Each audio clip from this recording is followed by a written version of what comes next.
Story time with Mr. Beat. What is lost? My name is Mr. Beat.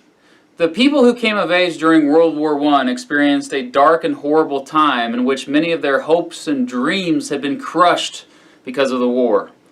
Because of this, they were known as the Lost Generation. Here's the story of the Lost Generation writers.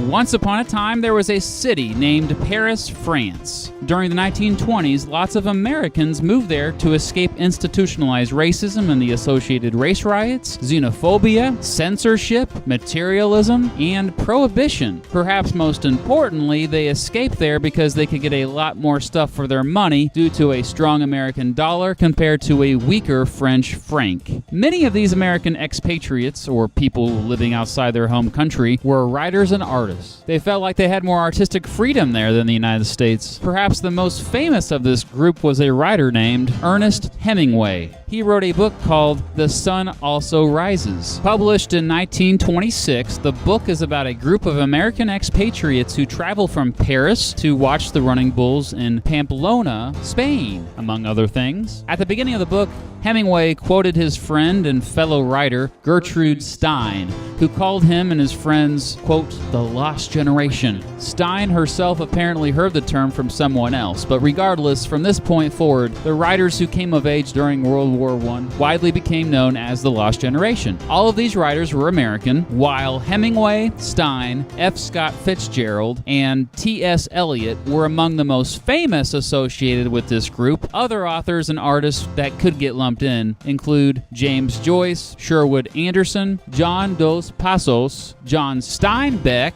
William Faulkner, Aldous Huxley, Isadora Duncan, and Alan Seeger. Even composers like Aaron Copland get associated with the group. The Lost Generation writers often wrote about exaggerated experiences from their own lives. Generally, these experiences revolved around World War I and the years following it. They used common themes in their writing, such as pointing out the ridiculously frivolous and materialistic lifestyles of the very rich, the breakdown of traditional gender roles, or the death of the American dream. Perhaps no novel better demonstrates all of these themes than the classic novel The Great Gatsby, written by F. Scott Fitzgerald and published in 1925. Why were they called a lost generation?